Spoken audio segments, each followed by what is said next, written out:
ವೈದ್ಯಾಧಿಕಾರಿಗಳ ನೇಮಕದಲ್ಲಿ ಅಕ್ರಮ ಆರೋಪದ ಹಿನ್ನೆಲೆ ಸಿಬಿಐ ತನಿಖೆ ಕೋರಿದ್ದ ರಿಟ್ ಅರ್ಜಿ ವಿಚಾರಣೆ ನಡೆದಿದೆ. 1998ರಿಂದ ಕೆಪಿಎಸ್ಸಿಯ ಪ್ರತಿ ಆಯ್ಕೆಯೂ ಕೂಡ ವಿವಾದಕ್ಕೆ ಒಳಗಾಗಿದೆ. ಮೇಲ್ನೋಟಕ್ಕೆ ಇದು ಹಾಡ ಹಗಲ ವಂಚನೆಯಂತಿದೆ ಅಂತ ಹೇಳಿ ನ್ಯಾಯಮೂರ್ತಿ ಎಂ ನಾಗಪ್ರಸನ್ನ ಅವರಿದ್ದಂತ ಹೈಕೋರ್ಟ್ ಪೀಠ ಬೇಸರವನ್ನ ವ್ಯಕ್ತಪಡಿಸಿರುವಂತದ್ದು.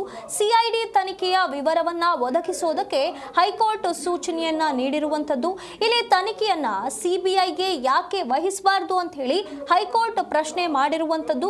ಆಗಸ್ಟ್ 7ರಂದು ಪ್ರತಿಕ್ರಿಯಿಸೋದಕ್ಕೆ ಸರ್ಕಾರಕ್ಕೆ ಈಗ ಹೈಕೋರ್ಟ್ ಸೂಚನೆಯನ್ನ ನೀಡಿರುವಂತದ್ದು. ದೂರುದಾರ ಡಾಕ್ಟರ್ ಮಂಜುನಾಥ್ ಪರ ವಕೀಲ ವೆಂಕಟೇಶ್ ದಳವಾಯಿ ಅವರು ಇದಕ್ಕೆ ಸಂಬಂಧಪಟ್ಟಂತೆ ವಾದವನ್ನ ಮಂಡಿಸಿದ್ದಾರೆ. ಕೆಪಿಎಸ್ಸಿ ಅಧ್ಯಕ್ಷ ಶಿವಶಂಕರಪ್ಪ ಸಂಬಂಧಿಕರಿಗೆ ಹೆಚ್ಚಿನ ಅಂಕ ನೀಡಲಾಗಿದೆ ಅನ್ನುವಂತ ಆರೋಪಗಳು ಕೂಡ ಕೇಳಿ ಬಂದಿರುವಂತ ಆಧಾರದ ಮೇಲೆ ಈ ಎಲ್ಲಾ ತನಿಖೆಗಳು ನಡೆದಿರುವಂತದ್ದು.